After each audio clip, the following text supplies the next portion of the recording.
Welcome to Burlap Teachers. Enjoy the video. In this video, I will explain how to study economics effectively in university.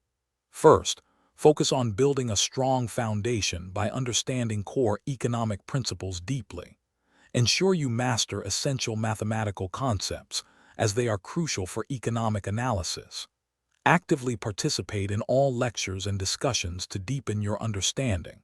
Make it a habit to review course material regularly, perhaps 2 or 3 times a week, to reinforce learning and prepare for assessments.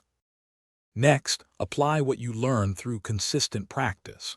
Solve as many practice problems as possible to solidify your understanding of economic models and theories. Analyze real-world economic events, connecting them to the concepts you're studying. Consider forming study groups with peers. Collaborating can offer new perspectives and clarify difficult topics. Always seek feedback from professors or teaching assistants on your assignments to identify areas for improvement. Developing strong critical thinking is vital in economics. Work on your analytical skills by dissecting complex economic issues.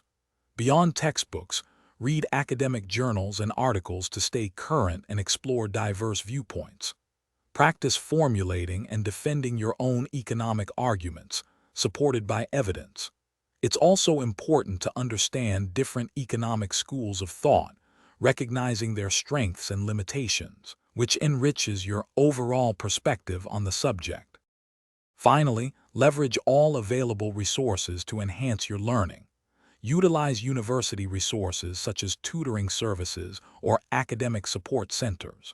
Attend workshops on research methods and data analysis, which are invaluable skills for economists. Network with your professors and peers.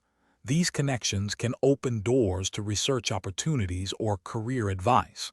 For practical experience, consider internships in relevant fields, applying your academic knowledge in a professional setting. Thanks for watching. Consider subscribing if this video helped you.